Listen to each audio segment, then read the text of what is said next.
હનુમાન જયંતીના પાવન અવસરે સુરતમાં આસ્થાનો મહાકુંભ જામ્યો। શહેર ભક્તિમય માહોલમાં રંગાયું છે। એક વિશેષ આકર્ષણ તરીકે અટલ આશ્રમમાં તૈયાર થયો હતો વિશાળ મહાલાડુ।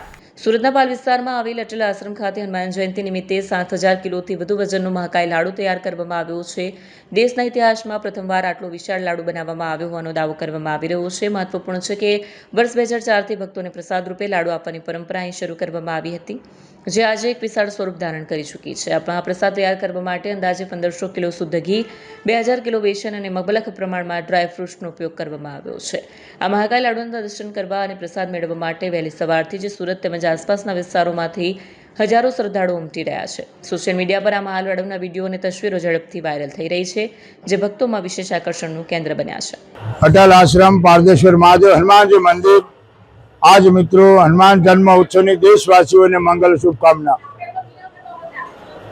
2004 से 551 केजी थी शुरू करी लाडू आज 7000 किलो एक लाडू आ धरवामां आव्यो छे। हमणां बेंड बाजा साथे एनुं स्वागत करी पूजा करी अने भक्तोने प्रसाद वितरण करवामां आव्युं छे।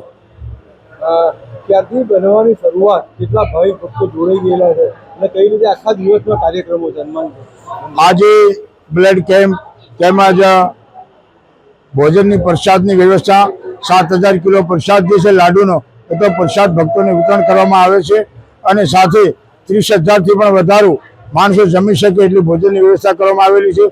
3000 કિલો બુંદી ગાંઠિયા અને એ બધી વ્યવસ્થા ભોજનની 10 સાડા 10 થી શરૂ થઈને રાતના 10 વાગ્યા સુધી આ ભોજન પ્રસાદની શરૂ રહેશે અને કમસે કમ 50 થી 60000 માણસો આના લાભ લઈ શકે છે।